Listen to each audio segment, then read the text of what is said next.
Bien, alors nous voilà réunis encore ce soir à Jérusalem, après une journée bénie. On était bénis quand même. Oui. C'est bien, hein? Bon, visite de la vieille ville avec nos amis qui sont en visite, avec d'autres aussi hein, qui sont sur place. C'est ça, hein? Oui, oui. Et puis, bon, on a vécu des bons moments et c'est toujours intéressant de faire cela. Et donc, je me demandais si j'allais donner le cours ce soir, parce que, bon, il y a la fatigue, hein, étant donné les soins, et j'ai même pas envie de dire la maladie, hein. Je suis pas malade, je suis guéri déjà, d'accord? Amen. Alors, on y va donc dans notre cours, c'est le 5e cours, hein, déjà, et nous allons au numéro 5, page 2. Alors, nous allons étudier un tout petit peu le but, un peu, hein, parce qu'on pourrait là aussi passer un mois entier à étudier la parole, là-dessus, il y a tellement de versets, on n'en cite que quelques-uns ici. Hein. Le but de la mort et de la résurrection de Yeshua. Le premier but, qui est indiqué ici, c'est nous pardonner et nous purifier de nos péchés, et c'est Shoshana qui va nous lire Romains 3, 23. Voilà. Car tous ont péché et sont privés de la gloire de Dieu. Amen. Tous sont péchés et sont privés de la gloire de Dieu. Alors, c'est clair, c'est net, tous ont péché, tout le monde. Même moi, hein. Beaucoup, avant de connaître le Seigneur. Ouais. Tous. Il n'y a pas un homme sur la terre depuis Adam et Ève qui n'a pas péché. Tous. Et sont privés, et ça c'est très profond, de la gloire de Dieu. Ce n'est pas privé du salut, ou privé de la gloire de Dieu. La première chose qui est une tragédie pour l'homme, c'est pas d'être pas sauvé. Sauvé, c'est une opération. Mais le plus important, c'est d'être privé de la gloire de Dieu. Lorsque toutes choses seront accomplies et que le grand jugement du grand trône blanc se fera à la fin du millénium, hein, vous allez voir ça dans vos Bibles, dans l'Apocalypse, eh bien, toute l'humanité passera devant le Seigneur. Il y a plusieurs jugements, en fait, si on veut bien regarder. Hein. Il y aura déjà un curieux jugement, un étrange jugement, mais pas si étrange que ça, qui se fera lors du retour du Seigneur, où le Seigneur fera passer les nations devant lui, et il mettra ceux qui auront haï Israël, et il les mettra à gauche, ce sont les boucs, je pense, et ceux qui auront aimé Israël, soutenu Israël, etc., seront mis à droite et il y a déjà un jugement très sévère qui se fait. On ne va pas lire ça dans l'Écriture maintenant, mais on pourrait le lire et étudier, parce qu'il va se passer des choses autour du Seigneur, des choses sérieuses. Donc, comme je vous disais au début, avant qu'on commence à enregistrer, vous devez absolument déterminer une attitude saine et humble par rapport à Israël. Quand je dis saine, je veux d'abord dire humble. N'oubliez jamais que vous soyez juif, d'origine juive, ou bien pas juif du tout, et pas d'origine juive. L'Écriture dit, c'est dans l'Épître aux Romains, que vous avez été greffé sur un olivier, l'olivier franc. Vous étiez un olivier sauvage. Est-ce que c'est un olivier sauvage? Et il porte très peu de fruits. C'est un olivier sauvage. Et vous avez été coupé de l'olivier sauvage, et vous avez été greffé. Vous savez comment tu sais ce que c'est que greffer? Alors, quand on veut greffer un arbre, on prend une branche d'un arbre de bonne qualité, par exemple, et on le greffe sur le tronc, et cet arbre-là, qui donne des petites cerises, va donner sur cette branche-là des grosses cerises. Parce qu'on a pris la branche d'un arbre qui donne des grosses cerises. Donc c'est ça, greffer. Alors on fait une incision dans le tronc, et on coupe la branche qu'on va greffer, et alors on la met dans l'incision, et puis on lit ça, et normalement la branche devient partie du tronc. Donc ça se fait. Ça se fait tous les jours encore. Alors l'Écriture nous dit, vous voyez, parfois c'est important d'expliquer ce que c'est que greffer. Les gens ne savent pas. Hein. Tout le monde n'est pas horticulteur. Oui, horticulteur. Et donc, moi non plus, d'ailleurs, je ne suis pas horticulteur. Mais voilà, on a greffé des arbres, ça n'a pas pris en France, au fil, enfin, on va recommencer. Et donc, l'Écriture dit que vous avez été coupé d'un olivier sauvage. Attention, d'un olivier qui ne portait pas des bons fruits. C'est le contraire ici. Et vous êtes greffé sur l'olivier franc, qui est Israël. Attention, l'Israël de Dieu, pas Israël, etc. Et vous allez devenir une branche qui va porter du bon fruit parce que vous êtes greffé. Donc ce n'est pas ce qui se fait d'habitude. D'habitude, on greffe, je l'ai dit tantôt, si on a un tronc, bonjour, si on a un tronc que les arbres, les fruits ne sont pas très bien, on peut prendre une branche d'un bon arbre, greffer sur le tronc, et cette branche-là va donner de bons fruits. Mais c'est pour vous, tous, soyez juifs ou pas, ou goïm, tout ce que vous voulez, donc vous avez été coupé d'un olivier pas très fameux, hein, même sauvage, je veux dire, voilà, c'est l'image de votre vie séparée avec Dieu, et vous avez été greffé sur un olivier. Donc, à partir du moment où vous avez accepté Yeshua, c'est Yeshua qui vous greffe. On peut dire ça comme ça. Eh bien, vous êtes greffé. Et l'apôtre Paul est très, très explicite, il dit, mais ceci dit, vous qui n'étiez pas juifs, ne vous enorgueillissez pas par rapport aux juifs qui sont sur l'olivier ou qui ont été retranchés de l'olivier.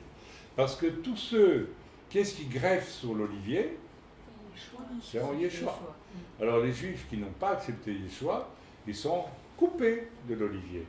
Ils peuvent dire qu'ils sont la descendance d'Abraham, mais Yeshua leur a dit, vous n'êtes pas la descendance d'Abraham, vous l'êtes physiquement, mais vous n'êtes plus spirituellement.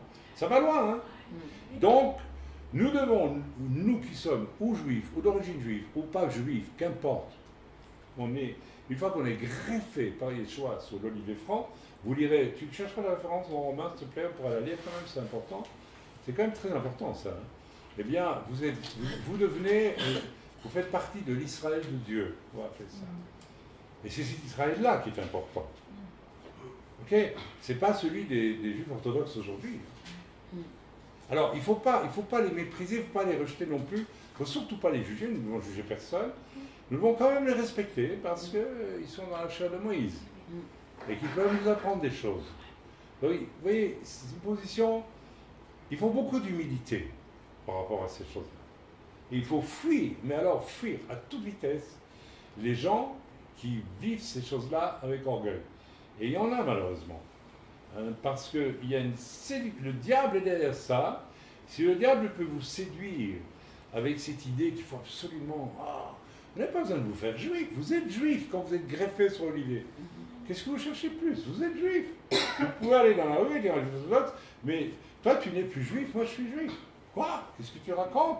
Mais moi, je suis de la famille, machin truc. On a 25 générations de rabbins, etc.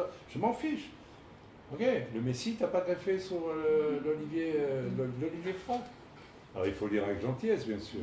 Mais vous pouvez le penser. Mais Paul nous dit quand même, mais ne faites pas les malins avec ça, parce que si Dieu les a retranchés, il peut aussi les regreffer. Et il en regreffe un. Un juif qui accepte Jésus, j'en ai connu moi, le juif orthodoxe, il est regreffé sur l'arbre. Et il peut aussi te retrancher de l'arbre. Alors Elisha va lire le passage, parce que c'est important de lire. Lis-le à haute voix, s'il te plaît. Donc c'est dans Romains 11, vous pourriez tout le chapitre, mais on va commencer au verset 11. Je dis donc, est-ce pour tomber qu'ils ont bronché? Loin de là. Mais par leur chute, le salut est devenu accessible aux païens. Alors voilà, c'est quand même quelque chose. Par leur chute, ils ont été retranchés de l'olivier, les juifs, certains juifs, pas tous les juifs, hein. Il faut toujours repréciser ça. La première église, pendant 2 siècles et demi, 3 siècles, a été à dominante juive, parce que c'est les juifs qui se convertissaient. Mais ceux qui n'ont pas accepté Yeshua ont été retranchés, et ils ont retranché, dit l'Écriture, pour que vous, les non-juifs, vous puissiez être greffés. Ça veut dire qu'il y a un nombre de personnes sauvées que Dieu veut atteindre en réalité. J'en ai déjà parlé l'autre jour. Certains disent, et je suis assez peu d'accord avec ça, que Dieu connaît le nombre d'anges et d'archanges qui ont chuté. Un tiers du monde angélique a chuté. Alors combien ils étaient, je ne sais pas. Probablement des millions. Hein. Donc Dieu veut remplacer le nombre dans Jésus, d'après certains commentateurs bibliques, et je crois on peut le penser, je ne veux pas dire qu'on va l'affirmer, mais on peut le penser, c'est pas complètement déraisonnable, que Dieu veut sauver le même nombre d'hommes. Donc, quand Paul dit ici, ils ont été retranchés, donc Dieu a remplacé. Et il est allé chercher des gens des nations, des non-juifs, pour les greffer sur l'olivier. Donc c'est un privilège aussi. Bon, moi je suis un sang mêlé, je suis à la fois juif et goy, probablement, quoique d'après les recherches, c'est pas vrai, c'est entièrement juif, enfin bref. Mais qu'importe, mais imaginez. Donc c'est un privilège pour le goy d'être greffé à la place d'un juif. Donc si on reçoit, si par exemple, je ne sais pas, vous recevez quelque chose à la place d'un autre qui ne le mérite plus, bah, vous allez être quand même triste pour celui qui a perdu ce qu'il a perdu. Et vous n'avez pas le regardé en disant, hé, espèce d'andouille, tu vois, c'est moi qui l'ai. Si vous faites ça, vous êtes vraiment méchant. Vous êtes orgueilleux, vous êtes cruel, vous êtes bête, quoi. Stupide. Moi, je crois que je vais plus dire orgueilleux, je vais dire de plus en plus bête. Parce que les gens sont. C'est terriblement. Voilà. Alors, tu continues la lecture, oui, s'il te plaît. Donc, mais par leur chute, le salut est devenu accessible aux païens afin qu'ils soient excités à la jalousie. Afin que les Juifs soient excités à la jalousie. Alors, là, on pourrait ouvrir un débat pendant 3 jours. Est-ce que les Juifs sont jaloux quand ils nous regardent? Bon, on ne va pas développer ça maintenant, mais plus on sera capable de parler avec des Juifs parce qu'on connaît le monde juif, et plus on aura de l'assurance du cœur, sans orgueil, sans mépris, rien du tout, plus on va quand même, tu sais, le gars à qui j'ai parlé tantôt, je ne dis pas ça pour me vanter, mais ça m'a dit, prends ton porte-monnaie et vite tout. Il y a jamais personne qui fait ça ici. On va donner une pièce pour faire, oui, je te donne une pièce, merci, oui, bon. Pour une pièce. Donc, ça l'excite à la jalousie. Il se dit, moi, je ne le ferai pas. Qu'est-ce qu'il a, ce gars-là, pour faire ça? Vous voyez ce que je veux dire? Il faut que nous arrivions à avoir des comportements qui les troublent. Oui. Est-ce que nous les avons? Hein, on vient avec son petit traité, et on dit, lis ça, et puis on est un peu gêné, et puis le juif, il regarde, il va te faire voir, ne m'adresse pas du tout. Mais donc, il faut qu'on s'entraîne et qu'on soit crédible. Et qu'on pose des actes qui vont leur prouver. Vous savez, ça nous est arrivé, je veux dire, hein, voilà, ça nous a dit, vous connaissez des Juifs dans les besoins financiers, eh bien, on a prié et on les a aidés copieusement. Et jusqu'à aujourd'hui, ces gens-là, ils sont, je ne dirais pas jaloux, mais on peut leur parler du Seigneur. On leur parle du Seigneur. Alors, c'est un couple, le monsieur, je crois qu'il n'attend qu'une chose, c'est accepter des choix, et la femme, elle s'oppose. Parce que c'est une... Mais néanmoins, on est en très bons termes. Ils sont un petit peu... Jaloux, ça ne veut pas dire je suis jaloux. Oh, non, mais qu'est-ce qu'il a, celui-là, que je n'ai pas? Pourquoi ils sont comme ça? C'est comme ça qu'on peut arriver aussi... Voilà. Continue, s'il te plaît. Vous voyez, tout ce qu'il faut commenter quand on fait une lecture. Hein. Allez, vas-y. Or, si leur chute a été la richesse du monde, et leur amoindrissement la richesse des païens, combien plus en sera-t-il ainsi quand ils se convertiront tous? Voilà. Combien plus en sera-t-il? Alors, évidemment, on peut se poser la question, mais quand ils se convertiront tous, il y en a beaucoup qui sont morts, qui ne sont pas convertis. Alors ça fait plus que probablement référence à ce passage de l'Écriture, lorsque Jésus reviendra. Hein, on n'a pas le temps d'y aller, mais on pourrait lire dans les prophètes. Hein, ils reconnaîtront celui qui a été percé, qu'ils ont percé d'ailleurs. Il n'y a pas qu'eux qui ont percé Jésus, hein. Les Romains aussi ont percé Jésus. On a tous percé Jésus. C'est nous tous qui avons cru. C'est nous tous qui sommes responsables de la mort de Jésus. Nous devons nous voir chacun comme responsable de la mort de Jésus. Et nous rendre compte que l'amour qu'il nous donne en échange, alors que nous l'avons crucifié, c'est nous qui avons craché sur Jésus. C'est nous qui l'avons couronné d'épines. C'est nous qui l'avons frappé. C'est nous qui l'avons maltraité. Et en retour, il nous regarde et il nous sourit, il nous aime. Ok, mais rien que ça, vous savez. J'ai le droit de parler parce que j'ai quand même 70 ans. bientôt 71. 70 pour ceux qui parlent bien français, les Belges et les Suisses et les Canadiens. Et puis, je sais pas, et 71, ben, les pauvres Français, ils sont encore handicapés. Ils sont 71. Il faut bien qu'on les pique un petit peu. C'est pas méchant. C'est pas méchant.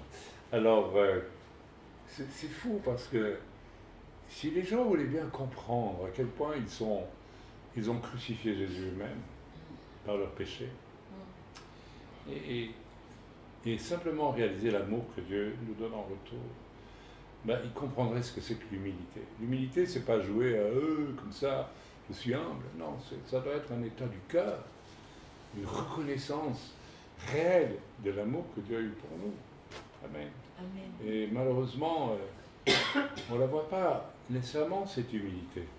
On voit tellement d'orgueil dans les comportements. Beaucoup de gens qui disent chrétiens, ils sont très orgueilleux, qui vont critiquer les autres, qui ne vont pas supporter ceci, qui font des guerres de clans, des dénominations, enfin, tout ça, vous connaissez. Alors, qu'est-ce que tu disais? Vas-y, ma chérie, continue.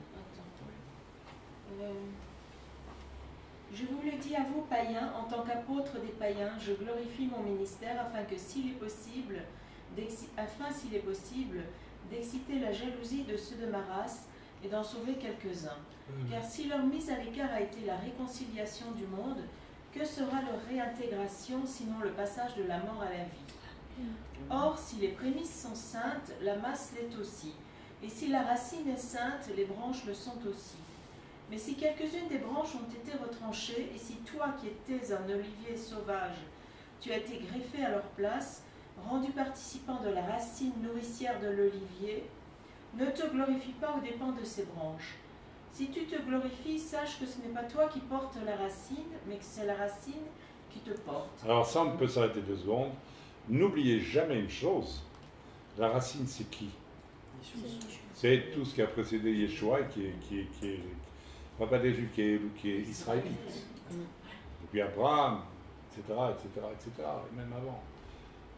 Le peuple d'Israël, moi je considère qu'il y a 2 personnes fondatrices, c'est Abraham, par la foi, mais attention, par la foi, Abraham aussi, on voit très bien que tous ceux qui vont se convertir en Yeshua font partie de la descendance d'Abraham, spirituellement. Et puis il y a Moshe qui a établi, qui a légiféré, qui a établi, qui est quand même le plus grand des prophètes juifs. Sauf que Yeshua dira que Jean-Baptiste était plus grand que Moshe, puisqu'il a dit que Jean-Baptiste était le plus grand des prophètes. Alors c'est intéressant de savoir aussi pourquoi Jean-Baptiste est le plus grand des prophètes. Mais bon, on ne va pas aller dans ces directions, autrement ça serait trop long. Mais donc la racine, c'est pas vous qui avez été greffé, hein. C'est Israël. C'est Israël. Donc calmos les basses, comme on dit, hein, c'est-à-dire un peu modeste, hein, et de toute façon, Yeshua aime tous les hommes, mais restons chacun à notre place et n'envions pas qui que ce soit ou quoi que ce soit. D'accord? Moi, franchement, j'ai dépassé tout ça depuis des années et des années. Je sois juif ou bien normand qui aime le camembert, pour moi, c'est Jésus qui m'a sauvé. C'est tout. J'aime bien le camembert et je ne renie pas ma belgitude. Le sachet de frites avec de la mayonnaise, j'aime ça aussi. Et j'aime les Belges, et j'aime les Allemands, et j'aime les Français. C'est parfois un peu plus difficile. On le dit en riant, hein, on le dit gentiment. Non, j'aime les Français, alors la preuve, on a plein de Français dans l'œuvre. Hein. Vous savez, en Suisse, la majorité des gens qui sont dans l'œuvre, ce sont des immigrés français qui vivent en Suisse. D'ailleurs, le fond du monde évangélique suisse, c'est des Français. Hein. Ben absolument, c'est des Français. Enfin bref, ou des descendants de Français. Bref, on a fait un immense détour par l'Olivier, n'est-ce pas, etc. Mais c'est intéressant. Mais tu peux nous relire, Shoshana, ce que tu nous as lu, c'est oui, car tous sont pécheurs, ça va, je le dis, et sont privés de la gloire de Dieu. C'est plus important pour moi de parler de ça que de dire je suis sauvé. Parce que la gloire de Dieu, ben, c'est Dieu dans sa, tel qu'on le verra un jour, quand on sera dans la Jérusalem céleste, où on a accès à la gloire de Dieu. Aujourd'hui, on peut par moment, dans les moments de prière ou dans les moments de ministère, par exemple, voir quelque chose de la gloire de Dieu. Mais on ne voit pas toute la gloire de Dieu. Donc quand on est réconcilié en Christ, on est réconcilié avec la gloire de Dieu. Pas pour autant qu'on va voir toute la gloire de Dieu. Mais on peut en voir beaucoup. On peut vivre. Alors, qu'est-ce que c'est voir la gloire de Dieu? Bien, être ravi au ciel et voir le Seigneur, hein, vous connaissez le témoignage, c'est voir la gloire de Dieu. Être dans les campagnes des Ardennes françaises à 2 heures du matin et voir un ange qui apparaît et qui vous sauve la vie d'un homme qui veut vous tuer avec un cri qu'il a levé, c'est aussi la gloire de Dieu. La gloire de Dieu, c'est, voilà, vous priez pour quelqu'un qui a le sida, il est guéri, il y a déjà quelque chose de la gloire, tout ça, voilà. Donc, mais c'est pas être dans la gloire de Dieu. Mais donc le pécheur est privé de la gloire de Dieu et il vit dans les ténèbres, en fait. En réalité, quand j'essaie de comprendre la souffrance qui était la mienne avant de connaître le Seigneur, en fait, ce qui me faisait vraiment souffrir, j'avais l'impression, je le dis toujours, j'avais fait mienne une parole du poète Hölderlin, je pense, poète allemand, ou alors c'est Novalis, je ne sais plus, je pense que c'est Hölderlin, qui en mourant, ou non, c'est Goethe, qui disait en mourant, mehr Licht, il mourait et disait, plus de lumière, parce qu'il descendait dans les ténèbres. Eh bien, moi, c'était à peu près ce que je vivais à ma conversion, je dis toujours, mais plus de lumière, j'étais dans les ténèbres. Donc celui qui est perdu, et il est dans les ténèbres. Et il ne peut pas accéder à la gloire de Dieu. Il est séparé de Dieu, et il a soif de Dieu. Je ne sais pas si vous étiez comme moi, mais normalement, il y a quelque chose en nous qui cherche Dieu, parce qu'on est séparé de Dieu. C'est bien la preuve que Dieu existe, d'ailleurs. Je ne sais pas, moi, quand je rencontre quelqu'un qui me dit « Oh, je ne cherche pas Dieu », je ne le crois pas. Je ne le crois pas. Je ne le crois pas parce qu'il y a dans le cœur de l'homme un vide en forme de Dieu. Et quelque part, même si on est dans les ténèbres, on aimerait bien trouver quelque chose de solution. Alors les gens trouvent toutes sortes de trucs, et ils ne trouvent pas nécessairement le chemin étroit, Yeshua, machin. Donc, voilà. Donc, tous sont pécheurs, se privés de la gloire de Dieu. Alors, ce que je voulais dire ici, donc, pour revenir sur ce que j'ai dit hier, ce qu'on a dit avant-hier, et qui a été prêché à Shabbat, si je suis privé de la gloire de Dieu, je suis absolument incapable de produire une bonne œuvre pour Dieu. En réalité, toute bonne œuvre est déjà quelque chose qui vient de la gloire de Dieu vers moi, et que Dieu me demande de faire. Et c'est là que c'est extraordinaire. Quand on fait vraiment quelque chose que Dieu nous demande de faire, on le sent. C'est Dieu qui nous l'inspire, et on a une joie extraordinaire à le faire, qui est les prémices de la joie qu'on aura tous quand on sera dans la présence de Dieu pour l'éternité. Ah, ça sera une joie. Je veux dire, déjà moi, il y a des moments où je ne sais pas, j'ai envie de rire parce que je la ressens, cette joie. Amen. Donc c'est très, très, très, très important. J'ai voulu réinsister là-dessus pour que ceux qui doivent vraiment comprendre, qui sont esclaves de leur âme et qui veulent absolument faire des choses, n'est-ce pas, pour plaire à Dieu avec leur âme, ils pêchent. Ok, donc même après la conversion, ou alors est-ce que je suis vraiment converti? Ok, pour moi c'était très clair. J'ai vraiment compris à ma conversion que je ne pouvais rien faire de bon pour Dieu de moi-même. C'est inutile même d'y penser, il ne faut même pas essayer. J'avais vu ça dans ma jeunesse, j'ai vu des gens de diverses religions, et puis ils font des trucs qu'ils croient formidables, mais en réalité, on voit bien qu'ils sont pécheurs comme les autres. Et tout ça, c'est du... comment dire, c'est nul. C'est nul. Par contre, une œuvre qui vous vient depuis la gloire de Dieu, dans le cœur, dans l'esprit, et que vous pratiquez, et comme j'ai dit hier, une véritable œuvre, attention, ça c'est le critère pour moi, ça va vous coûter.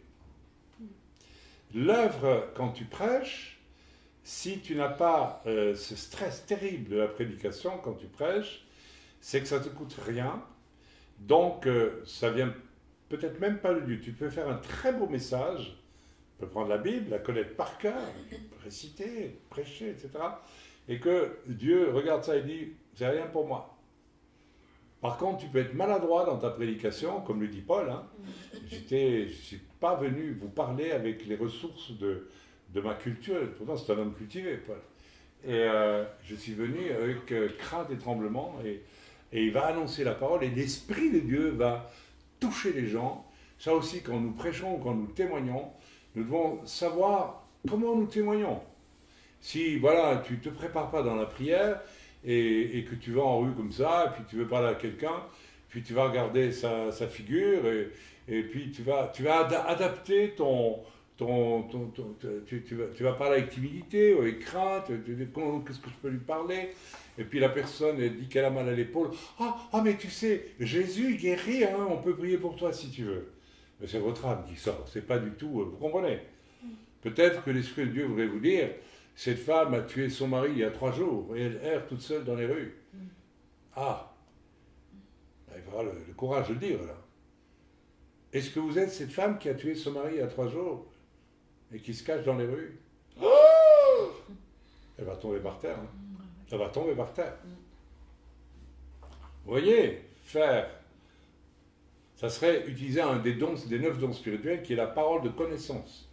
Ce n'est pas une prophétie. Hein. Je connais que, je te le dis. Vous savez, c'est ce que j'aimerais qu'on fasse. On en arrive là. Moi, je vais commencer à prier beaucoup pour ça.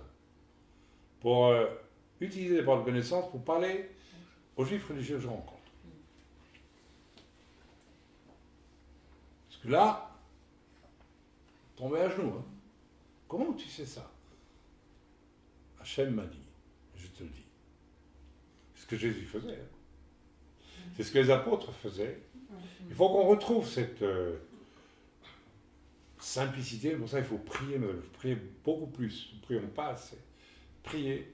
Et prier, ce n'est pas seulement passer des heures à parloter. Hein.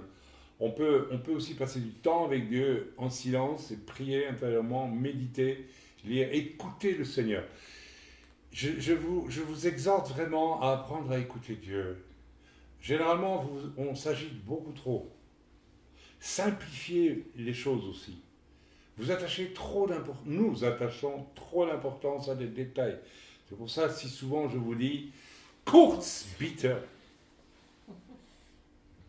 C'est tiré d'un film qu'on appelle Un pont trop loin, où le général von Rundstedt entre, alors que les Allemands sont dans une débâcle terrible, et tous ces officiers lui disent « Ah, on est content, on est fiers de vous voir arriver, etc. Avec vous, on va gagner. » Ils mentent en plus, ils savent qu'ils ne vont plus gagner la guerre, c'est trop tard, les Américains ont débarqué depuis longtemps.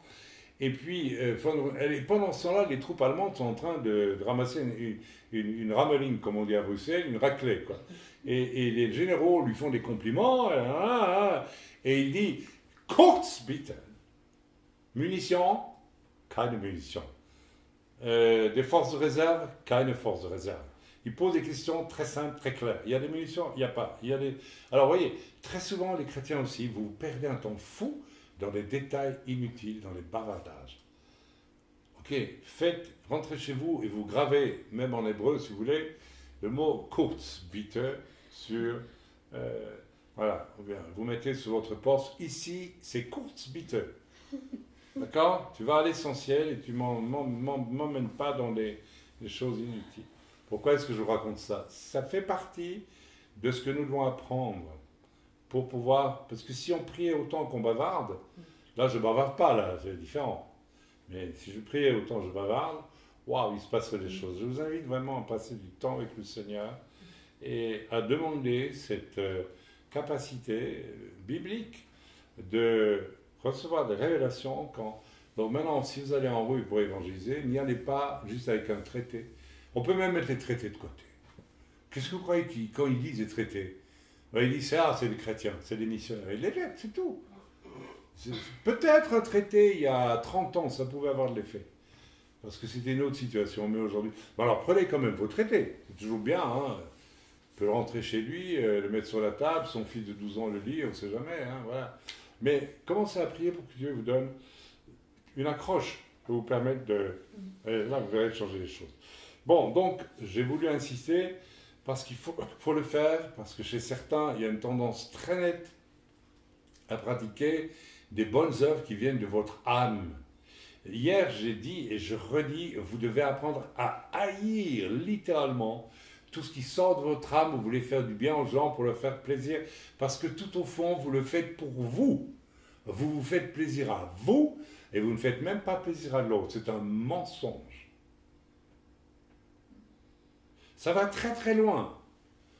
Je vais vous choquer, mais l'amour maternel, c'est une bonne chose. C'est excellent, l'amour maternel.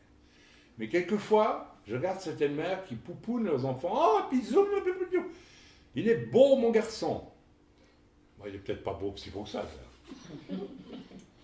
À qui elles font plaisir à l'enfant. Lui, il regarde, il a 6 mois, ah, bah, je ne comprends rien du tout. Elles se font plaisir à elles. Elles se font plaisir. Vous vous faites plaisir à vous. L'enfant ne comprend même pas ce que vous lui dites. Ok, bon, mon garçon, et toutes ces grimaces là. Ça vous choque, hein, mais ça fait rien. Moi, je vois aussi des mères qui aiment leurs enfants avec, bon, il n'y a pas tout ce côté de l'âme qui dégouline. En fait, elles se font plaisir à elles. Toutes les mères pensent que leurs enfants sont des génies, sont les plus beaux, etc. Trouvez-moi une mère qui dit « Ah, mon enfant n'est pas aussi beau, mais vous savez, je l'aime, parce que c'est Dieu qui me l'a donné. » Ça, c'est différent. Ok? Donc, attention, vous devez haïr tout ce qui sort de votre âme. Autrement, vous ne pouvez pas recevoir les pensées de Dieu, et vous ne ferez que rencontrer des gens qui vous diront « Kurzbitte, tu me fatigues là, ok? On passe ces trucs-là. Okay? » Donc, ayez de la haine pour ça. Et ayez le courage aussi, si vous voyez autour de vous des gens très charnels, très dans leur âme, ne vous laissez pas influencer par eux. Dites-leur. Dites-leur. Non, écoute, ça va. Ok? Bien. On continue. On va lire maintenant 6.23, c'est Naomi qui va nous lire ça. Car le salaire du péché, c'est la mort, mais le don gratuit de Dieu, c'est la vie éternelle en Christ Jésus, notre Seigneur. 3.23, c'était quoi? Ah, tout son...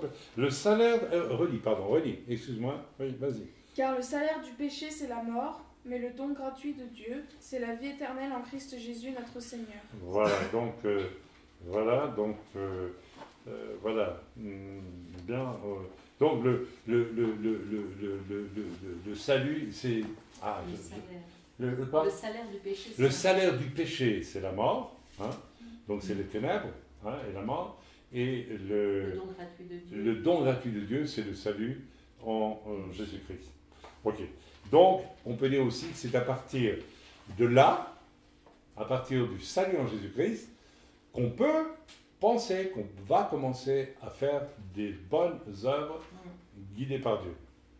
Avant ça, impossible. Alors attention, il faut se poser la question pourquoi. Il faut oser se poser la question pourquoi certains qui sont sauvés continuent à faire des tas d'œuvres à partir de leur âme. Je ne sais pas, c'est à eux à réfléchir, parce que quand il y a plus d'œuvres, quand il y a de temps en temps une petite œuvre de l'âme, c'est déjà embêtant.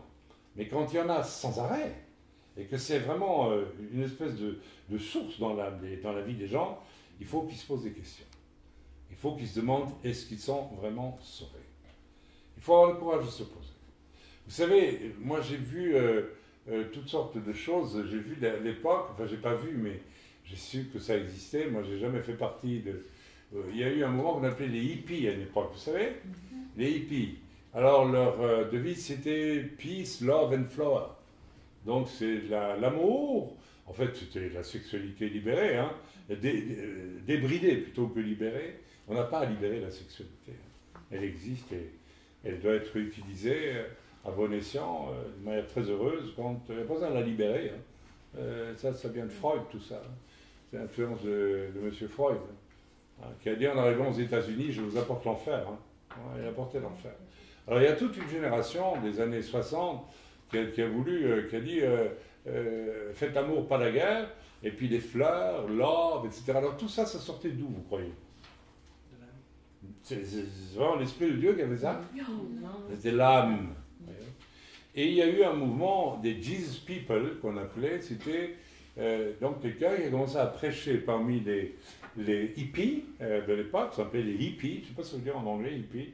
Je ne sais pas, tu sais toi, je ne sais pas. Je ne sais pas. Donc, et alors il y a eu des conversions dans le mouvement des hippies, et on appelle ça les Jesus People. Mais alors le mouvement a fini par se corrompre et disparaître, vous savez pourquoi? Parce qu'ils n'ont pas fait la différence entre les choses de l'âme et les choses de l'esprit. Donc c'est l'époque où tous ces gens-là créaient des communautés, où on mettait tout en commun. Alors c'est beau, hein, c'est un beau projet. C'est du communisme. Je veux dire, ça ressemble à ce que les premiers chrétiens ont fait ici à Jérusalem, où ils vendaient ceux qui étaient riches leurs biens pour les mettre à la disposition des apôtres. Ils ont fait ça par l'âme ou c'était l'Esprit de Dieu qui les a conduits à faire ça? On lit ça dans le livre des Actes. Par l'Esprit de Dieu. C'est pour ça que je dis toujours, à chaque fois qu'on fait une offrande, vous oubliez l'idée de la dîme et des offrandes, vous priez et vous donnez ce que l'Esprit de Dieu vous commande de donner. S'il ne vous dit pas de donner, vous ne donnez rien. Vous devez vous soumettre à l'Esprit de Dieu. Ok? Alors on peut, quand je dis, si vous avez la conviction de donner une dîme, donnez-la, mais que ce soit une conviction. Ne le faites pas par devoir religieux, par conviction. Et vous savez, je vais vous dire quelque chose, la plupart des chrétiens, ils préfèrent avoir un devoir religieux. Comme ça, c'est toujours la même chose. Parce qu'ils ont tellement peur que Dieu leur demande plus. Ah, embêtant. C'est pratique la dîme, hein. Mais si vous étudiez les dîmes dans le Tanakh, vous allez voir que les Juifs donnaient bien plus que 10%. Hein. Il y avait plusieurs dîmes. Ok? Donc, faites tout avec conviction, ça doit venir de l'Esprit de Dieu et pas de votre âme.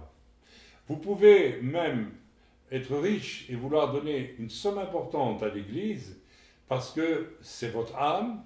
Et qu'est-ce qui se passe dans ce cas-là? Vous faites plaisir à qui? Tout au fond? À vous-même.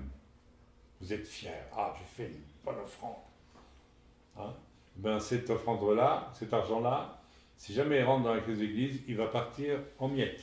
Il sera, je vous assure, Dieu ne va pas l'accepter. Donc, vous perdez votre temps, vous me le gardez. Ok? Donc, à partir de Yeshua, quand on est sauvé, j'insiste, nous sommes aptes à faire, et c'est un des signes d'un véritable chrétien, ou d'un véritable juif messianique sauvé en Yeshua, il ne vit plus avec son âme, il vit par son esprit. Et j'aime autant vous dire qu'à partir de ce moment-là, vous n'allez pas être aimé. Je me souviens, on m'appelait, quand j'étais jeune évangéliste, l'évangéliste à la hache. Parce que je ne disais jamais une parole pour faire plaisir. Par contre, quand Dieu me disait de parler et de dire telle et telle chose, je disais telle et telle chose. Et ma femme, à l'époque, rigolait, et elle rigole toujours, elle me dit, toi, tu mets toujours les pieds dans le plat. C'est-à-dire, là où personne ne veut parler, toi, tu vas dire les choses que Dieu veut dire. Et j'ai vérifié plusieurs fois que, d'ailleurs, un véritable prédicateur, il met les pieds dans le plat. Là où personne ne l'attend, il met les pieds dans le plat. Ok? Autrement, on sert à quoi? C'est pour dire des gentillesses aux gens, alors qu'il y a du péché à dénoncer. Vous savez, ça c'est bon pour les gens qui font ça avec leur âme. Hein. Vous avez déjà vu, alors c'est un peu une caricature, quand vous avez 3 vieilles anglaises qui se réunissent pour boire le thé. Ah, moi, je dis, comment tu as vu? J'ai entendu que votre fils à l'université, oh non, c'est un garçon très intelligent. Elle pense sa tête, c'est un idiot, mais ça ne veut rien dire. Elle est très intelligent, c'est le cousin de Macmillan, vous savez, oui, le pasteur qui prêchait là-bas, etc. Oh, tout le monde est les bas, tout le monde est les gentils. Espèce d'hypocrite, tu ne penses même pas un atome de tout ce que tu racontes. Je n'oserais pas dire que tu es jalouse à mort du fils de l'autre parce que le tien, il n'étudie pas bien à l'école, mais on ne parlera pas de ça. Hein? Non, on va dire que tu es formidable. Oui, mais excusez-moi, j'ai fait du théâtre dans le passé, donc j'en fais un peu de temps en temps. Mais on voyez ce que l'âme conduit à vivre. Méfiez-vous des gens qui ne vous disent que des choses toujours gentilles, etc. C'est les pires. C'est des enveloppes vides. J'en ai parlé hier, il n'y a rien dedans. Vous oubliez. Préférez plutôt que quelqu'un vienne vous trouver et vous dise, comme un pasteur était venu me trouver dans une rencontre en France, il ne me connaissait pas, il m'a dit, si tu retournes dans tel pays musulman où tu es allé, tu vas mourir, tu ne dois plus aller. Ça vient de Dieu. Ça vient de Dieu. Alors j'ai écouté. Amen. Bon, on en a dit assez sur tout ça.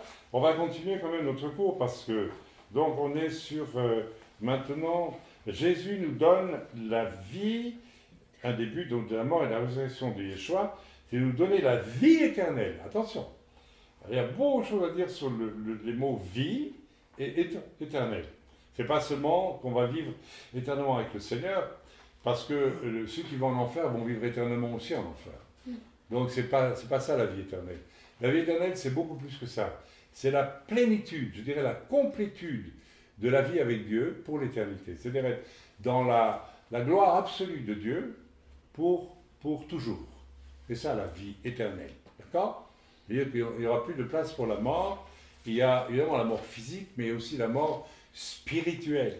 Avant de connaître Christ, Yeshua Mashiach, j'étais mort spirituellement, j'étais dans les ténèbres. Mon corps était vivant, mais mon âme et mon esprit étaient dans la mort, rôdaient dans la mort spirituelle. Quand je viens à Yeshua, je deviens candidat pour la vie éternelle, la plénitude de la présence de Dieu. Et là, vous devez la chercher, vous devez prier, et vous devez chercher la manifestation de la vie éternelle dans votre vie. Hein? Ça peut être, vous sentez la présence de Dieu, vous sentez quelque chose qui ne mourra jamais. Hein? C'est déjà quelque chose de la vie éternelle. Si vous avez la révélation de Dieu, si Dieu vous transporte en esprit, si Dieu, je ne sais pas, vous baptise cet esprit à ce moment-là, que sais-je d'autre. Enfin, il y a beaucoup de choses qui sont donc ce qu'on appelle la vie éternelle.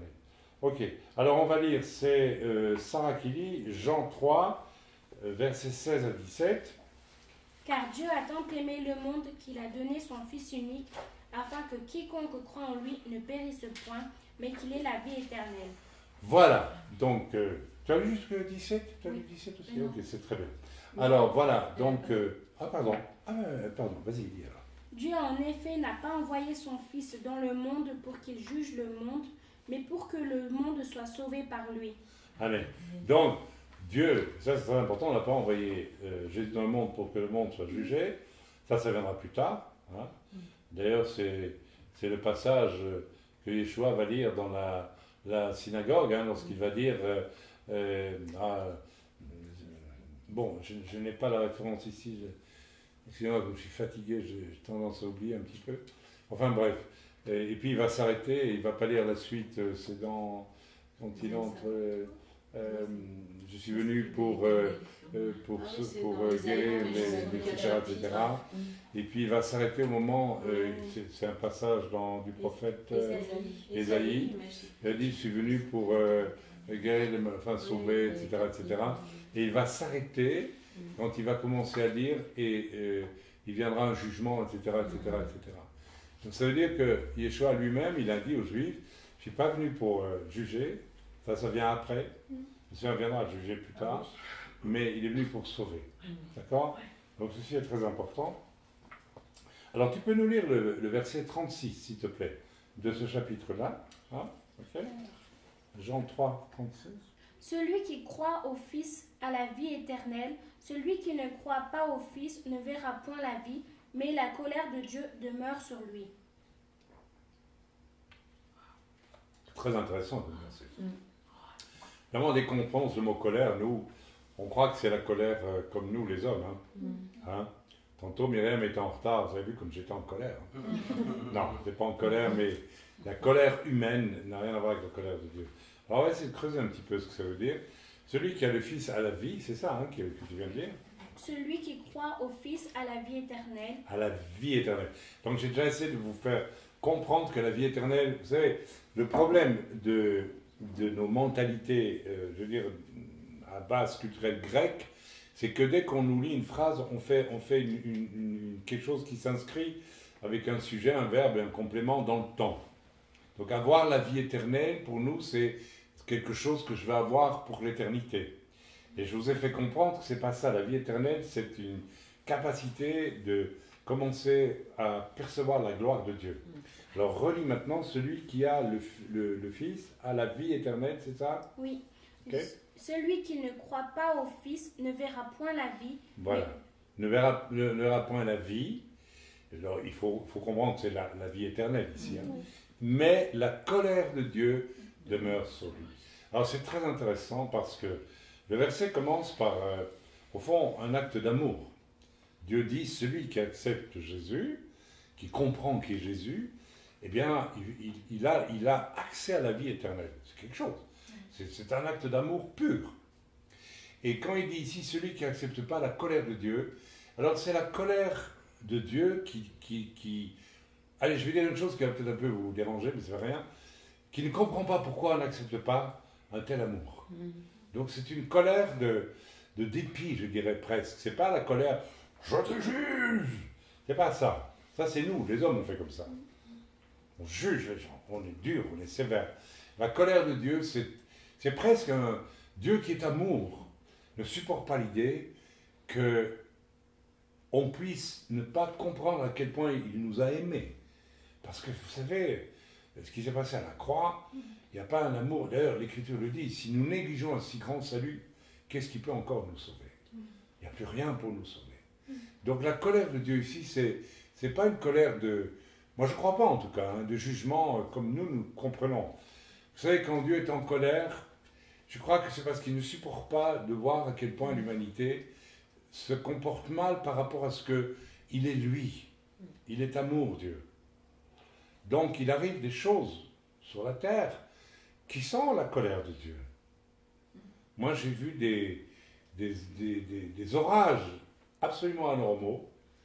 Hein, quand on priait dans certains endroits, et il y avait des puissances terribles qui réagissaient, et il y a eu des... C'est arrivé une fois en tout cas, en France, et on a tous compris, on avait peur d'ailleurs. Moi, je n'ai pas peur de l'orage. J'aime bien voir le tonnerre, tout ça, ça ne me fait pas peur. Mais là, il y avait quelque chose de Dieu. J'ai vécu une expérience comme ça quand j'étais dans le Poitou, il y a des années. J'en parle dans mon livre Bénédiction des Pères. Et je vous assure, c'est une expérience extraordinaire. Alors, j'étais dans cette région et j'étais invité par un pasteur, Baptiste, et ça ramait. On n'arrivait pas à amener des âmes au Seigneur. C'était vraiment difficile. Très difficile, en Poitou-Charentes, et il m'a dit, c'est terrible parce que le dernier réveil qu'on a connu ici, c'était en 1890, par là, je ne sais plus, c'est un pasteur belge qui est venu, et qui a jeûné, qui a prié, qui a cherché la face de Dieu. Il avait 4 enfants, je crois, et il a perdu ses 4 enfants. Ils sont morts, hein. Le diable les a voilà. Mais il a amené un réveil. Et ce sont les églises officielles, religieuses, qui ont arrêté le réveil. Et ça, c'est terrible. Et je vous assure, c'est ce qui se passe. Si vous voulez vivre... Moi, on a vécu un réveil en Italie extraordinaire, extraordinaire. Vous connaissez le témoignage. C'est les églises jalouses autour qui ont tout arrêté. Parce qu'elles voulaient... Vous ne supportez pas que Dieu fasse une œuvre aussi forte, aussi brillante, aussi remplie de la gloire de Dieu, parce qu'ils n'avaient pas de contrôle sur ça. Alors les religieux, ils veulent contrôler. Parce que c'est eux qui contrôlent ce qu'ils font, et ce n'est pas Dieu qui les dirige. Donc quand vous avez l'âme humaine face à ce qui vient de l'Esprit de Dieu, l'âme humaine, elle ne le supporte pas. Elle est jalouse. Elle va attaquer, elle va vouloir arrêter l'œuvre qui vient du Seigneur.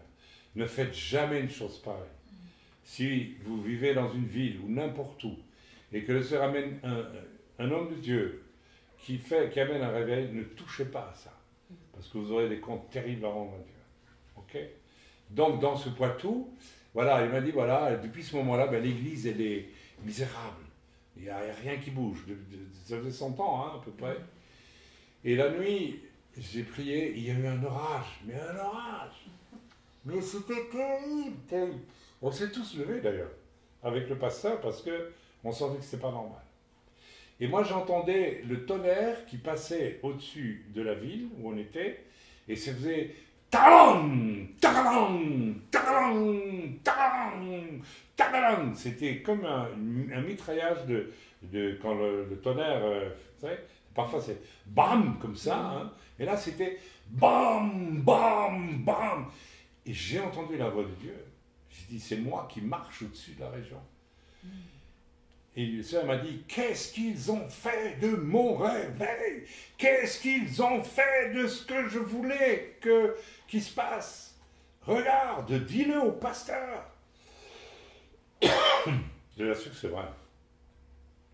J'ai entendu le cœur de Dieu, la colère de Dieu. Mais ce n'est pas une colère de jugement, c'est une colère de... J'avais amené un homme qui a prié, qui a perdu ses enfants parce qu'il a combattu le diable dans cette région. Et puis, il a amené un réveil et vous l'avez arrêté. Et juste 100 ans encore après, Dieu pleurait. Dieu est la colère de Dieu, c'est la tristesse. Vous savez, c'est pas notre colère à nous. Alors j'ai dit au pasteur, voilà ce que Dieu me dit. Cet homme ne devait faire qu'une chose. Vous savez ce qu'il devait faire? Commencer à faire ce que le pasteur avait fait 100 ans avant. Jeûner et prier. Il n'a pas fait. C'est son problème. Mais la colère de Dieu, c'est la déception de Dieu, qui aimerait tellement faire des choses, et nous arrêtons le bras de Dieu. Il faut beaucoup prier pour... vous qui êtes jeunes, commencez à prier pour que vous commenciez... ou avant-hier, vous avez accepté d'être dans les chaînes pour le Seigneur. C'est un bon pas. Mais commencez à croire que Dieu veut vous utiliser pour des choses qui viennent de la gloire de Dieu. Pas pour faire de vous des vedettes, surtout pas, mais pour faire de vous des outils, des ouvriers avec Christ. Ok? C'est très important. On continue, donc on a lu... Oui, alors tu as lu le verset 36. Tu peux le relire, s'il te plaît? Celui qui croit au Fils a la vie éternelle. Celui qui ne croit pas au Fils ne verra point la vie, mais la colère de Dieu demeure sur lui. Amen. Alors, celui qui a qui a accepté Jésus a le Fils. Mais j'ai pris note ici de... beaucoup de gens croient qu'ils ont le Fils. Mais est-ce que nous avons nécessairement le Fils? Est-ce que le petit Jésus dans la crèche de Noël chez les catholiques, c'est le Fils? Répondez. Non. Est-ce que le petit Jésus dans les bras de Marie tout le temps, le bébé, avec des pépettes roses et puis ça, c'est Jésus, c'est le Fils, ça? C'est pas le Fils. Il y a toutes sortes de Jésus, mes amis. Le Jésus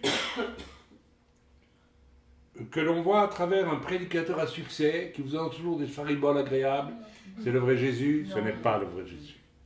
Ok? Un Jésus hippie, des années 60-70, produit de l'âme, mélange, il n'y a pas le vrai Jésus. Ah oui, mais à l'époque, il y avait, et tous les hippies, vous savez, ils mettaient tous des longs cheveux, hein. Pour peu qu'ils aient des yeux bleus, on dirait, oh, il est comme Jésus. Hein. Oui, et puis, voilà, il couchait avec une telle, mais il était disciple de Jésus, quoi. Hein. Et puis, voilà, les fleurs, peace, love, et tout ce qui s'ensuit. C'est pas le vrai Jésus. Le Jésus protestant, est-ce que c'est le vrai Jésus? Mais non. Jésus n'est pas protestant. Et le Jésus catho, c'est le vrai Jésus? Non. Le Jésus messianique, c'est le vrai Jésus? Non. Jésus n'est pas messianique, c'est Jésus. Amen. Ok? Voilà. Le Jésus de Johnny Hallyday, qui avait une grosse croix en argent, c'est le vrai Jésus? Et vous savez que pour beaucoup de ces idoles, depuis qu'il est mort, vous savez comment ils l'appellent? Ils ont fait une messe pour Jésus dans une église à Paris. Hein.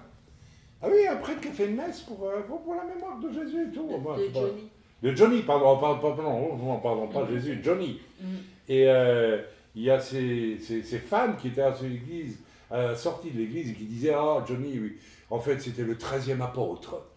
Oui, blasphème un peu.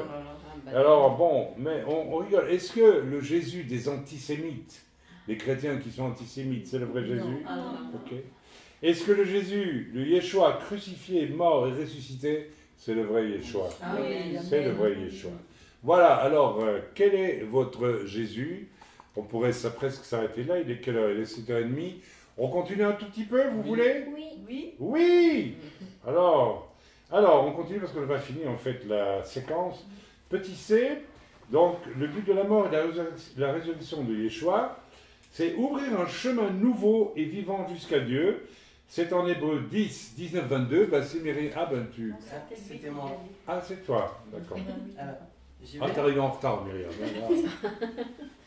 C'est Vas-y. bon. Alors, ainsi donc, frères, puisque nous avons, au moyen du sang de Jésus, une liberté d'entrer dans le sanctuaire par la route nouvelle et vivante qu'il a inaugurée pour nous au travers du voile, c'est-à-dire de sa chair, et puisque nous avons un souverain sacrificateur établi sur la maison de Dieu, approchons-nous avec un cœur sincère, dans la plénitude de la foi, les cœurs purifiés d'une mauvaise conscience et le corps lavé d'une eau pure. Amen. Il y a beaucoup de choses là-dedans. Alors tu vas le relire calmement, et puis, non, comme tu l'as lu, c'est bien. Et puis je t'arrêterai quand il faudra, ok? Ainsi donc, frères, puisque nous avons, au moyen du sang de Jésus, une liberté d'entrer dans le sanctuaire par la route nouvelle et vivante qu'il a inaugurée pour nous au travers du voile. Amen, on s'arrête là. Donc, par le sang de Jésus, qui nous purifie de toute iniquité, hein, et qui est le sang d'un sacrifice parfait accompli à la croix, et nous avons traversé le voile, qui est sa propre personne, en fait, il le voile. Et il fait aussi, bien sûr, ici, Paul, c'est dans quel... c'est Hébreu, c'est Paul qui écrit cet épître. Il fait allusion, bien sûr, étant lui-même israélite, hébreu. On ne va pas dire juif, hein, Paul n'était pas juif, hein, il était de la tribu de Benjamin, on devrait dire benjaminite. Donc il fait ici allusion au voile.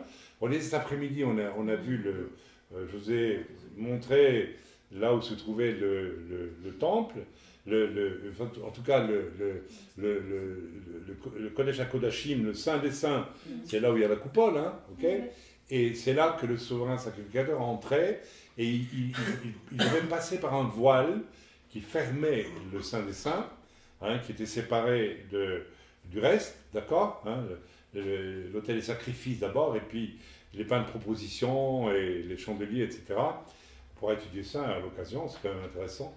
Et il y avait un voile. Donc, le Kohen Agadol, le grand prêtre, ne pouvait aller qu'une fois par an dans le sanctuaire, là où il y avait l'Aaron Akadosh, c'est-à-dire l'arche d'alliance, avec les chérubins qui couvraient, hein, et à l'intérieur, c'est très bien ce qu'il y avait. Il y avait les tables de la loi, la manne et la verge d'Aaron qui avait fleuri. Et il posait du sang d'animal, je crois que c'est de bouc d'ailleurs, qui était sacrifié. Il y a 2 boucs à Yom Kippour, hein. Il y en a un pour Azazel et il y en a un pour le peuple d'Israël. Il posait du sang sur il faudra qu'on vérifie si c'est le sang d'un bouc, mais sur là. Et donc, ça signifiait que le péché d'Israël était couvert. Mais en réalité, derrière tout ça, on comprend très bien que ça ne couvrait pas rien du... Enfin, on sentait très bien que ça appelait quelque chose de beaucoup plus magistral qui devait être fait. Et donc ici, Paul dit que par le sang de Jésus, nous avons traversé le voile à travers Jésus, et désormais nous avons accès au Saint des Saints, mais pas celui qui est dans le temple ici, puisqu'il n'y est plus de toute façon, mais au ciel. Donc nous allons directement, alors qu'avant nous n'avions pas accès au ciel pour prier, pour rencontrer Dieu. Donc au travers de Yeshua, nous avons accès quand nous prions. C'est pour ça qu'il est écrit, beaucoup de personnes demandent comment il faut prier. Alors il faut surtout prier le Père au nom de Jésus. C'est par Jésus, le sang de Jésus, que nous avons accès auprès du Père. Ce qui signifie aussi, de toute évidence, que si... Alors, tu peux lire la suite, parce que justement, il a parlé de sainteté. Alors, et puisque nous avons un souverain sacrificateur établi sur la maison de Dieu, approchons-nous avec un cœur sincère, dans la plénitude de la foi, les cœurs purifiés d'une mauvaise conscience et les corps lavés d'une eau pure. Voilà, donc, approchons-nous d'un cœur sincère. Mes amis, attention à la sincérité. Vous devez traquer vraiment, sans arrêt si c'est nécessaire, tout ce qui fait que vous n'êtes pas sincère. Ok? Il faut jamais croire que tout va bien. Il faut avoir sans arrêt cette capacité de dire, Seigneur, montre-moi s'il y a quelque chose qui n'est pas sincère en moi, qui n'est pas vrai. Parfois, il y a des choses, des péchés qui sont là, nous n'avons pas réparé le péché, nous n'avons pas demandé pardon. Et ça arrive sans arrêt, vous savez. On voit des gens qui pêchent, ils ne demandent pas pardon, ils ne réparent pas. Ça veut dire que l'Esprit de Dieu, si on leur dit, mais ce que tu fais là, c'est pas bien, eh bien, je ne sais pas, par une entourloupe, ils font, bon, c'est pas grave, ils deviennent hypocrites. Donc attention, l'hypocrisie, ça commence quand on cache quelque chose qu'on ne doit pas cacher. Ok? Je me mets devant Dieu aussi régulièrement, et si c'est un moment, peut-être il y a là quelque chose que tu devrais voir avec cette personne, si tu n'as pas, même s'il y a, voilà, je le fais. Parce que je n'ai pas envie d'être hypocrite. Parce que si tu sais que peut-être, même que tu n'as pas fait exprès, tu as fait mal à la personne qui est en face de toi. Si tu ne t'enquiers pas en allant la trouver en disant « Est-ce que je t'aurais peut-être blessé en faisant ceci ou en disant cela ?» Eh bien, tu vas te trouver en face d'elle et tu vas être hypocrite. Parce que tu vas être mal à l'aise avec la personne. Donc, un cœur sincère, c'est très important. Hein? Heureux les simples dans les béatitudes. Vous avez lu les béatitudes l'autre jour. Car ils verront Dieu, je pense. Oui. Donc, si tu veux voir Dieu, si tu veux avoir accès à Dieu, si tu veux prier le Père, il faut être sincère. Ok, s'il y a du péché, il ne faut même pas. Il y a des gens qui pêchent et qui prient. Hein. Nos prières, vous savez, ça m'est déjà arrivé dans les réunions de prière de voir que les prières ne dépassaient pas plus haut que ça. Parce qu'il y a du péché. J'ai fait une réunion sur le baptême du Saint-Esprit au refuge il y a 1 an à peu près, 1 an et demi. Et puis, je sentais que l'Esprit de Dieu voulait descendre. Et j'ai vraiment senti dans l'Esprit qu'il stationnait à un moment donné. Et après, j'ai compris pourquoi. Il y avait une personne au moins qui était dans un péché d'orgueil jusque par-dessus la tête. L'Esprit de Dieu ne descend pas. Donc, ceux qui auraient pu bénéficier de la visitation du Saint-Esprit n'ont pas pu, à cause d'une personne qui est hypocrite. Hypocrite. Donc attention, on ne peut pas obtenir quoi que ce soit du Père si on n'est pas sincère. Et en plus, si on pêche, alors là, ok. Dieu, il faut vraiment travailler là-dessus. À la première occasion qu'on pêche ou quoi, il faut se mettre en ordre. Et j'insiste, je vois beaucoup de gens qui ne se mettent jamais en ordre. Amen. C'est une grande erreur. Bon, je crois qu'on a dit à peu près tout ce qui venait là. Donc, la conclusion, c'est que nous pouvons venir n'importe quand dans la présence de Dieu. Alors ça, c'est très fort. Je peux venir n'importe... Tantôt, je me suis assis, pendant que vous étiez en train de prier au cocktail, et puis, voilà, j'ai fini mon petit falafel, hein, et puis j'ai prié un peu. Là, j'étais assis, personne ne me voyait, et puis les gens pouvaient me voir, j'ai prié.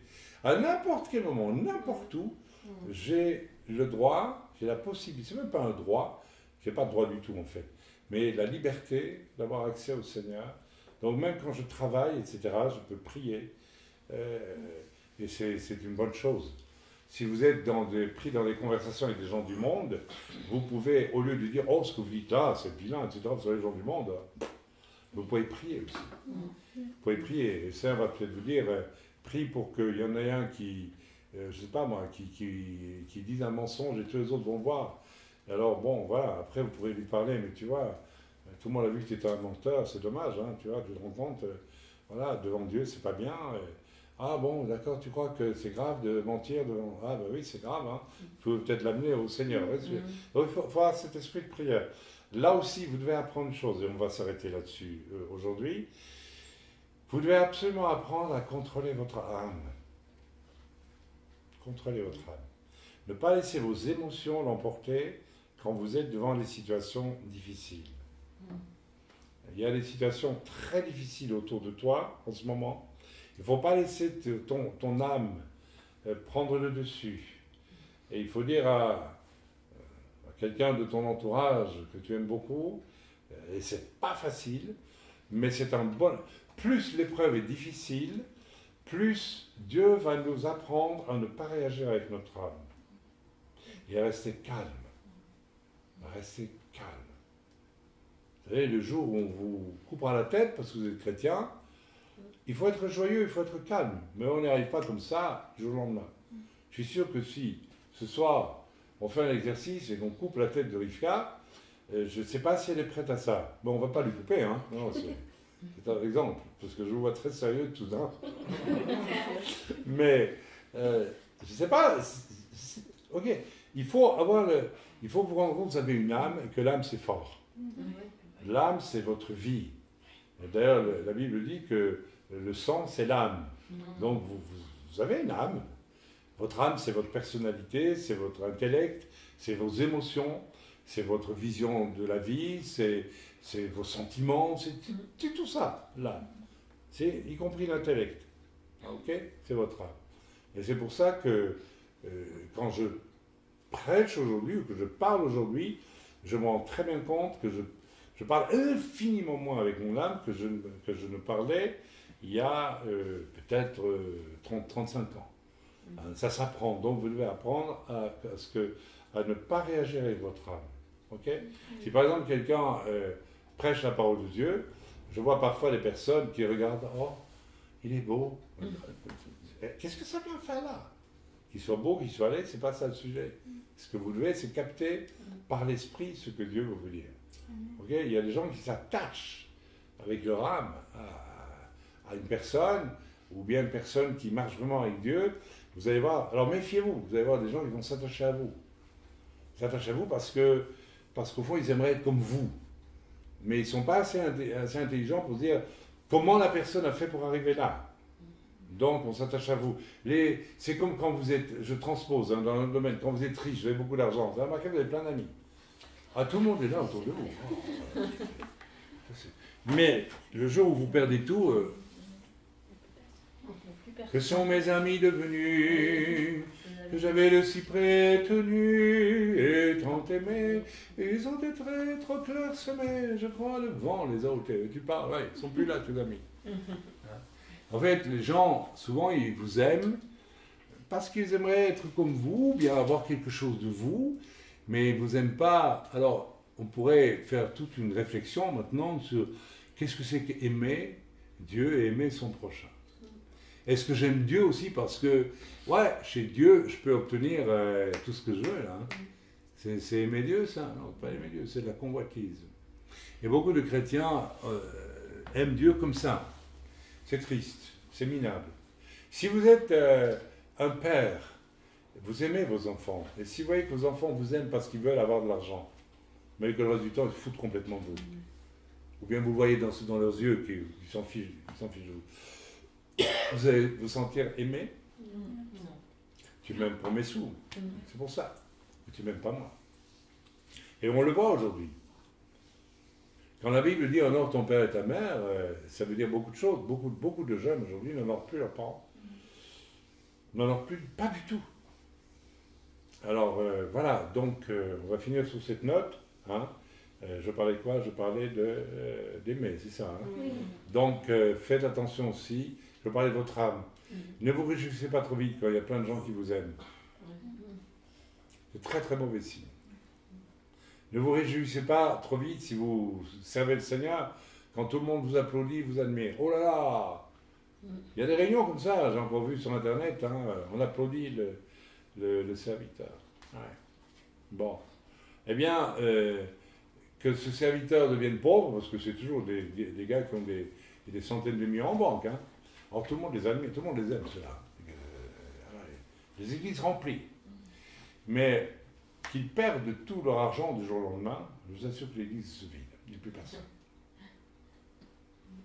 Alors qu'est-ce qui vaut mieux? Une petite église où il y a vraiment un amour du Seigneur, un véritable amour les uns pour les autres, un amour désintéressé, et pas parce qu'on a quelque chose à tirer de quelqu'un. Moi, je veux dire honnêtement, en tant que serviteur, j'ai toujours dégagé, comme on dit, quand je sentais que les gens, et ça se sent très vite, vous aiment pour des raisons qui sont malsaines. Et on en rencontre beaucoup. Et vous savez, les gens qui vous portent au nu aujourd'hui, hein, eh bien demain c'est eux qui vont vous calomnier. Là vous pouvez être sûr. Parce que quand ils n'auront pas obtenu, ou bien que la personne qu'ils idolâtrent leur fera une remarque justifiée, c'est fini, terminé. Et ça va très vite. Je me rappelle d'une femme qui était venue une fois en Suisse au culte il y a une dizaine d'années. Oh oui, c'était, non, 6, 7, on va dire 7 ans, enfin bref. Et alors, elle est entrée, elle a écouté, c'est moi qui parlais ce jour-là, et puis elle s'est assise au plein milieu de l'église, elle a dit, ah, alors ici, j'ai trouvé mon église. Personne ne m'en sortira jamais. Dieu m'a dit, dans 2 semaines, elle part. Et 2 semaines après, elle partait. Vous voyez, c'est pas du tout par l'Esprit de Dieu qu'elle a dit ça. C'est vraiment parce que le gars qui a prêché lui a plu. Donc, faites attention à ça. Ne vous confiez jamais à vos... Il y avait un certain Job aussi, il avait des amis. Hein. Il devait l'aimer beaucoup, puisqu'il devait le connaître avant qu'il vive sa grande tribulation. Et Job était riche. Et Job avait des amis. Mais le jour au lendemain, quand il perd tout, ses amis deviennent des accusateurs. Ouais. Attention aux humains, méfiez-vous. Je ne veux pas être pessimiste, mais vous verrez qu'il y a très peu de personnes qui tiennent la route dans une relation véridique avec vous en tant qu'enfant de Dieu. Très peu. C'est malheureusement la vérité. Amen. Amen. Alors j'en reste là, on va peut-être prier quand même, remercier le Seigneur. Hein. Donc il vaut mieux une petite église où le serviteur est un serviteur sans plus, et où les gens ne l'aiment pas parce que ceci ou cela, mais l'aiment comme un frère, et qu'il aime lui aussi les âmes comme un frère aime les âmes, qu'une grande église où apparemment il y a beaucoup de monde qui applaudit, et bon, à condition que le serviteur soit célèbre, qu'il soit riche, etc., etc., etc. Alors, évidemment que les gens, ils vont toujours écouter les gens célèbres. Vous avez vu l'invitation pour le chanteur qui vient au Binyan la Néouma? Non. Julien Bretelix. Mais si, il vient. Vous ne connaissez pas Julien Bretelix? Non. Vous ne connaissez pas Julien Bretelix? Ah, c'est un chanteur célèbre. Il est tellement célèbre que personne ne le connaît. Donc, il n'y a personne qui ira l'écouter. Mais si vous invitez Gad Elmaleh, ou Johnny, qui est mort, tout le monde court. Pourquoi on court? Parce qu'il est célèbre. Parce que tout le monde rêve d'être comme lui, même quand il est mort.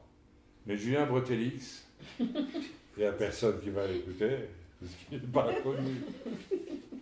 Vous voyez, je vous ai bien eu. Hein. Retenez cette leçon-là, mes amis. Et c'est vrai dans l'Église aussi. Moi, je crois que le vrai serviteur de Dieu est quelqu'un qui échappe à la popularité. C'est celui qui sera persécuté, qui sera calomnié, qui sera rejeté. Ça, c'est ce qu'ils ont fait au maître, ils vous le feront aussi. Et si on ne vous le fait pas, et si vous suivez des gens pour qui tout va toujours bien apparemment, méfiez-vous. Moi, quand je rencontre un serviteur de Dieu, je pense tout de suite, j'espère que je vais connaître ces persécutions. S'il n'y a pas de persécution, je sais que non. C'est dur ce que je dis. Hein. Vous allez dire, mais on n'est pas persécuté en Europe. Oh, qu'est-ce que vous croyez? On ne nous coupe pas la tête, mais on nous la coupe, symboliquement régulièrement, la tête. Hein. Moi, on m'a coupé les pieds, la tête et tout le reste, je ne sais pas combien de fois. Hein. Ok? Je n'en veux à personne, j'ai pardonné à tout le monde, et j'aime tout le monde, c'est très bien. Mais, vous savez, hein, quand on s'attaque à vos enfants, quand on s'attaque à tout ce que vous voulez, à votre réputation, bon, alors il y a... Voilà. Vous verrez des gens qui vous aiment beaucoup, d'un jour à l'autre, ils peuvent vous haïr beaucoup aussi. Donc, cherchez plutôt des gens avec qui vous êtes sûr que les relations sont vraies, saines. Amen. Amen.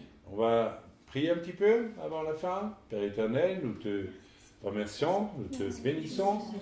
Seigneur, bien que la fatigue était là aujourd'hui après cette visite de la vieille ville de Jérusalem, nous te bénissons, nous te remercions, Seigneur. Nous te prions que ce chiot puisse faire du travail là où il va. Je reçois des emails, comme quoi on l'écoute, eh bien c'est très bien. Seigneur, je ne suis pas un homme de grand succès, Seigneur, certains même ont cru à une époque que je n'existais plus. Mais je me suis attaché, Père, honnêtement, à construire, Seigneur, quelque chose qui soit vraiment à l'image le plus possible de Christ. Avec nécessairement pas de grands nombres, mais que ce soit en Suisse, que ce soit en France, que ce soit en Afrique ou ici. Mais, Seigneur, nous avons mis le temps et, Seigneur, ce n'est pas le succès des planches, mais c'est quelque chose, je crois, qui va rester devant toi. Seigneur, je te prie que chacun d'entre nous puisse vraiment avoir soif de pratiquer les œuvres préparées d'avance par toi, qui viennent de ton règne, de ton royaume, de ta gloire, de la vie éternelle qui est en toi, Père, et qui descend vers nous dans un système Emmanuel, comme nous l'avons vu l'autre jour. Dieu avec nous et pas nous fabriquant des choses pour Dieu. Merci infiniment, Père. Merci pour ta bonté. Merci pour Yeshua. Merci pour les serviteurs fidèles sur cette terre. Merci pour les enfants de Dieu fidèles sur cette terre. Répands ta parole à travers eux tous. Dans le bon nom de Yeshua. Merci, Père. Amen.